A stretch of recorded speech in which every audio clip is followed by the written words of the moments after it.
प्यारे बुज़ुर्गों, माताओं, भाई और बहनों,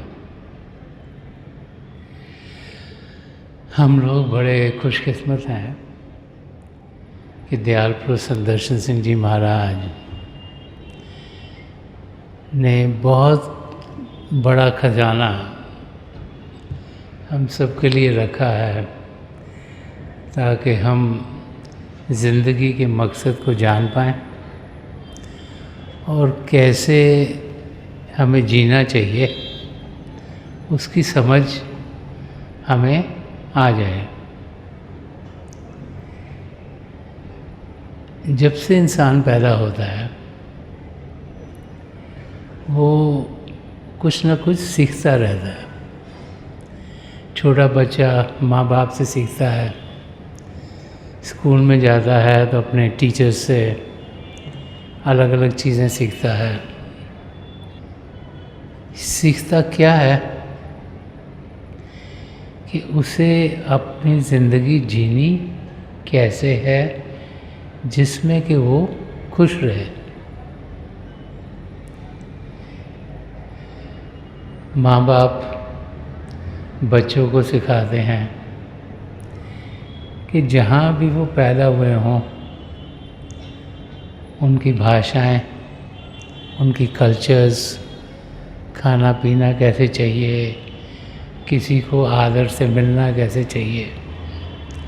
टीचर सिखाते हैं कि लैंग्वेजेस, अलग अलग चीज़ें, हिस्ट्री की, ज्योग्राफी की, सोशल स्टडीज़, साइंसेस, मैथ्स। जहाँ हम काम करते हैं वहाँ पर कर कर के इंसान सीखता है, उनसे सीखता है जो उसके अंग संग होते हैं।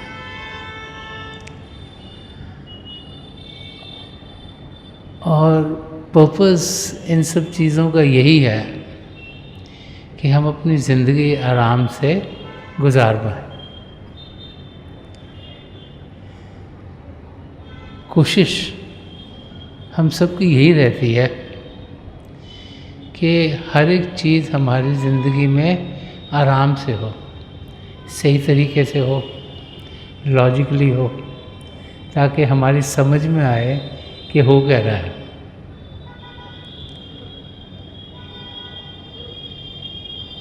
अपनी बहुत कोशिश करने के बावजूद भी हम देखते हैं कि बहुत से मौके हमारी ज़िंदगी में आ जाते हैं जिसमें कि हम अपने आप को तकलीफ़ में पाते हैं। हो सकता है कि जो हम चाह रहे हों करना वो हमारे अंग संग के लोग हमें करने ना दें। हो सकता है काम पर जिनके साथ हम काम कर रहे हैं वो हमें आराम से कुछ सिखाए ना, बड़ी दिक्कत हो रही हो चीज़ें सीखने में। हो सकता है घर में कुछ अनबन हो रही हो आपस में, जो भी उस घर में रह रहे हैं। और जब इस किस्म के वाक़े हमारी ज़िंदगी में होते हैं तो फिर हम क्योंकि अंदर से खुश नहीं, इस करके हमारे चेहरे पर भी उस किस्म के भाव आने शुरू हो जाते हैं। हम लोग जब भी घर से निकलते हैं तो हमारी यही कोशिश होती है कि हम बड़ा बन ठन के निकलें। हर एक इंसान जब घर से निकलता है अपने आप को संवार के निकलता है, कपड़े भी अच्छे पहनता है। उसको लगता है कि अगर कोई मुझे मिलेगा तो उनको लगना चाहिए कि मैं अच्छा लग रहा हूँ। लेकिन वो कौन है जो सबसे अच्छा लगता है? ये क्या चीज़ है हम में जो हमें औरों को दर्शाती है कि हम अच्छे हैं? जब भी हम तैयार होते हैं तो जो सबसे ज़रूरी चीज़ है वो है कि हमारी शक्ल कैसी लग रही है। मुस्कुराना, क्योंकि जब भी हम किसी को मिलते हैं, अगर हम मुस्कुरा के मिलेंगे तो उसकी ज़िंदगी वैसे ही सफल हो जाएगी। तो संत दर्शन सिंह जी महाराज ने एक शेर इसी बारे में लिखा है। चाहे उनका शेर सदगुरु की ओर है, लेकिन वो भी चाहते हैं कि हम जिंदगी कैसे गुजारें। तो संत दर्शन सिंह जी महाराज फरमा रहे हैं कि मुस्कुरा दो तो मेरा गूंचाए दिल खिल जाए, दिल कभी खिल ना सके ऐसा भी रंजूर नहीं। कि जब हम तकलीफ़ में होते हैं, जब मुंह पर बड़ी उदासी छाई हुई है, अगर हमसे जो भी मिलता है अगर वो मुस्कुरा के मिलता है तो हमारी उदासी खुद ब खुद कम होनी शुरू हो जाती है। आप जब भी किसी से मिलो, अगर माँ बाप हैं, अगर बच्चे को गुस्से से देखते हैं तो बच्चा पहले ही घबरा जाता है। अगर माँ बाप बच्चे को मुस्कुराते हुए मिलते हैं तो बच्चे खुद ब खुद खुश हो जाते हैं। सो हमारा मिलने का एटीट्यूड जो बच्चों के लिए है, औरों के लिए है, बुज़ुर्गों के लिए है, वो कैसा होना चाहिए, वो संत दर्शन सिंह जी महाराज फरमाया कि मुस्कुरा दो तो मेरा गूंचाए दिल खिल जाए। कि मेरे अंदर जो भी मुझे तकलीफ़ें हैं, जो मेरे अंदर छोटा सा फूल है, वो खिलना शुरू हो जाएगा अगर मुझे कोई भी मिलेगा वो मुस्कुराएगा। संत दर्शन सिंह जी महाराज तो हमारे सदगुरु की बात कर रहे हैं, अपने सदगुरु से प्रार्थना कर रहे हैं, क्योंकि हम लोग तो किसी न किसी तकलीफ़ में रहते ही हैं। कोई ना कोई कर्म तो हमारी ज़िंदगी में चल ही रहा है। किसी के घर में मौत हो गई, किसी के घर में बीमारी है, किसी को कोई फाइनेंशियल प्रॉब्लम हो गई, किसी की कोई फैमिली में अनबन हो रही है। तो हम लोग जब भी किसी से मिलते हैं, अगर हम उसको मुस्कुरा के मिलेंगे तो उसकी भी तकलीफ़ अपने आप आधी ख़त्म हो जाएगी। तो ज़िंदगी जीनी कैसे है वो संत दर्शन सिंह जी महाराज हमें कई अपने शेरों के ज़रिए समझा रहे हैं कि मुस्कुरा दो तो मेरा गूंचाए दिल खिल जाए, दिल कभी खिल ना सके ऐसा भी रंजूर नहीं। वो कह रहे हैं ये नहीं कि मैं अंदर से खुश नहीं हो सकता, जितनी मर्जी तकलीफ़ें हों, अगर इंसान की समझ सही हो जाए तो कोई तकलीफ़ लगती नहीं है। अगर हमें समझ में ये आ जाए कि हम सबके साथ प्रलब्ध कर्म जुड़े हुए हैं, वो हमने इस ज़िंदगी में झेलने हैं।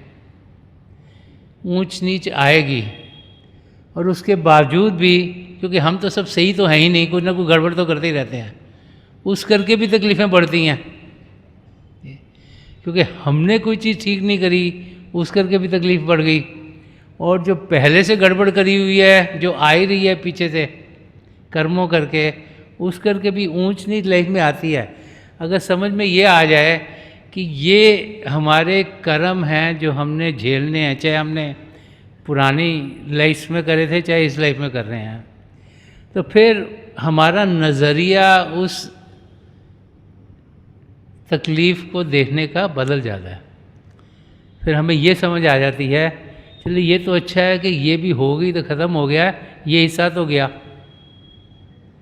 इतने कर्म तो कम हुए हैं, बाकी देखते हैं क्या होता है। तो नज़रिया हमारा सही क्या है, वो महाराज जी यही फरमा रहे हैं कि दिल कभी खिल ना सके ऐसा भी रंजूर नहीं। कि ऐसी कोई बात नहीं है कि हम सदा सदा के लिए खुश नहीं हो सकते। ये नहीं है कि हम अगर मुश्किल आई तो मुश्किल में ही डूबे रहेंगे। वो समझा रहे हैं कि हम किसी भी मुश्किल में हो हम मुस्कुरा सकते हैं, और जब हम मुस्कुराएंगे तो हम देखेंगे कि हमारी अपनी तो सिचुएशन अच्छी होगी, औरों की भी जिनके हम अंग संग रहते हैं, जिनको मिलते हैं, उनकी भी चीज़ें बेहतर होंगी। तो मुस्कुराना लाइफ में ना, स्माइल करना, मुस्कुराना इज़ वेरी इम्पॉर्टेंट। और अगर आपके अंदर दर्द भी हो तो आँखों तक आंसू नहीं आने चाहिए। अगर अंदर तकलीफ़ है तो तकलीफ़ रहने दो अंदर, वो अपने आप ठीक हो जाएगी। मगर बाहर से हमको मुस्कराना चाहिए ताकि औरों की ज़िंदगी भी बेहतर हो। One needs to be in a state जिसमें कि हम जब भी किसी मिलें कुछ एटमॉस्फेयर को बेहतर करें, कोई खुशियों से भरपूर करें, कोई अच्छी बातें करें, कोई अच्छी चीज़ें करें। वही संत दर्शन सिंह जी महाराज समझा रहे हैं अपने शहर से कि हम एग्ज़ाम्पल लें कि हमारे सद्गुरु जब हमें मिलते हैं तो उनके मुस्कुराने से हम कितने खुश हो जाते हैं। तो उसको एग्ज़ाम्पल को लेंगे, अगर भी हम मुस्कुराएंगे किसी के और के लिए भी तो हमारे लिए तो अच्छा होगा, उनके लिए भी अच्छा होगा। एक जगह और संत दर्शन सिंह जी महाराज ने समझाया है कि जो सच्ची की मुस्कुराहट है वो कहाँ से आती है। संत दर्शन सिंह जी महाराज सुनाते कि मुस्कुराती है कली, फूल हंसे पड़ते हैं। कलियाँ भी मुस्कुरा रही हैं और फूल भी हंस रहे हैं। किस कारण, क्या हुआ है, उनको क्या लग रहा है कि क्यों एकदम से कि मुस्कुराती है कली, फूल हंसे पड़ते हैं। रीज़न बता रहे हैं, मेरे महबूब का पैगाम सभा लाती है। तो फरमा रहे हैं कि जब हमें ये इन्फॉर्मेशन मिलती है कि हम अपने सद्गुरु की नज़दीकी पाने के लायक हैं या उनकी नज़दीकी हमें मिलेगी, तो हर एक चीज़ खुशियों से भरपूर हो जाती है। कलियाँ भी मुस्कुरानी शुरू कर देती हैं, फूल भी हंसने लगते हैं। क्यों? क्योंकि खुशी का माहौल होता है। किस लिए? क्योंकि हमें मालूम है कि जब हम महापुरुषों के दर्शन करते हैं तो फिर जो मन माया के पर्दे हमारी आत्मा पर पड़े हैं वो हटने शुरू हो जाते हैं। इसीलिए संत दर्शन सिंह जी महाराज फरमा रहे हैं कि मुस्कुराती है कली, फूल हंसे पड़ते हैं, मेरे महबूब का पैगाम सभा लाती है। सभा होती है अर्ली मॉर्निंग ब्रीज जो होती है सुबह की हवा, और जब स्प्रिंग टाइम आता है तो वो हवा बड़ी मंद मंद सी होती है। पुराना ज़माना था जब लोग बाहर सोते थे, कॉट बाहर लगा के, कटिया लगा के, उसको चाहे कोई छत पे सो रहा है चाहे बाहर सो रहा है। आजकल तो सब एयर कंडीशन हो गया काम, तो सब बाहर सोते थे। तो वो जो हवा सुबह की होती थी वो बड़ी काम, नाइस, ठंडी ठंडी हवा होती थी। तो जब वो आती थी तो बड़ा मज़ा आता था। वो मॉर्निंग आवर्स की स्लीप सबसे बेस्ट होती थी, तो उस वक़्त इंसान आनंद में होता है। तो वही फरमा रहे हैं कि मुस्कुराती है कली, फूल हंसे पड़ते हैं, मेरे महबूब का पैगाम सभा लाती है। कि जब भी हमें ये समझ में आता है, ये यकीन हो जाता है, ये हमें न्यूज़ मिलती है कि हम अपने सद्गुरु के अंग संग होंगे, तो अपने आप हम अंदर से खुश होना शुरू हो जाते हैं। और जब अंदर से खुश होंगे तो मुस्कुराहट खुद ब खुद हमारे मुंह पर आनी शुरू हो जाएगी। तो हमें जो समझ सही करनी है वो ये है, हम सब पिता परमेश्वर की अंश हैं। हम शरीर नहीं, हम मन नहीं, हम दिमाग नहीं, हम आत्मा हैं। वो आत्मा परमात्मा का अंश है। जब हमें नाम की देन मिलती है तब हमारे सद्गुरु जो अपनी कमाई का कुछ हिस्सा हमें देते हैं, वो यहाँ शिव नेत्र 10वें द्वार पर आकर टिक जाते हैं। वो यहाँ पर टिके हुए होते हैं 24 घंटे। हम जहाँ भी हों और शारीरिक रूप से हमारे सद्गुरु जहाँ भी हों, उनका नूरी स्वरूप यहाँ हर समय टिका रहता है। तो हमें उनसे कोई दूरी नहीं, ये हमारी कमज़ोरी है कि हम उन्हें यहाँ जान नहीं पाते। ये हमारी कमज़ोरी है कि उनके यहाँ होते हुए हम ध्यान बाहर की चीज़ों में दे रहे हैं। और अगर हम ध्यान अंदर की ओर कर पाएंगे तो 24 घंटे हम मुस्कुराते रहेंगे, क्योंकि हमारे सद्गुरु तो हमारे अंग संग हैं। तो इस स्टेज तक हम सबको पहुंचना है। करना क्या है कि बाकायदगी से, जैसे संत कृपाल सिंह जी महाराज फरमा गए हैं, दिन का 10वां हिस्सा जो 2.5 घंटे के करीब है वो अभ्यास में देना है, रोज़ाना देना है। बाकायदगी से देना है, ताकि हम अपने सद्गुरु के नूरी स्वरूप तक पहुंच सकें। जब वहाँ पहुँचेंगे तो हमें तसल्ली होगी हमारे अंग संग हैं। अब क्योंकि हम पहुँचते नहीं तो हमें पता नहीं है, तो हमने देखा नहीं, हमने जाना नहीं, हमने सुना है। सुनना एक चीज़ होती है, देखना एक चीज़ होती है, और समझ में आना एक और चीज़ होती है। इस कानों से कुछ सुन सकते हैं, आंखों से देख सकते हैं, ज़रूरी नहीं वो सब कुछ सच हो। समझ से ही एक बारी होगी तो हर एक चीज़ सच्ची सच दिखाई देगी। तो हमें उस अवस्था तक पहुंचना है जहाँ कि हम कहीं भी रहते हो, दुनिया के किसी कोने में हों, हमारे सद्गुरु फिजिकली किसी भी कोने में हों,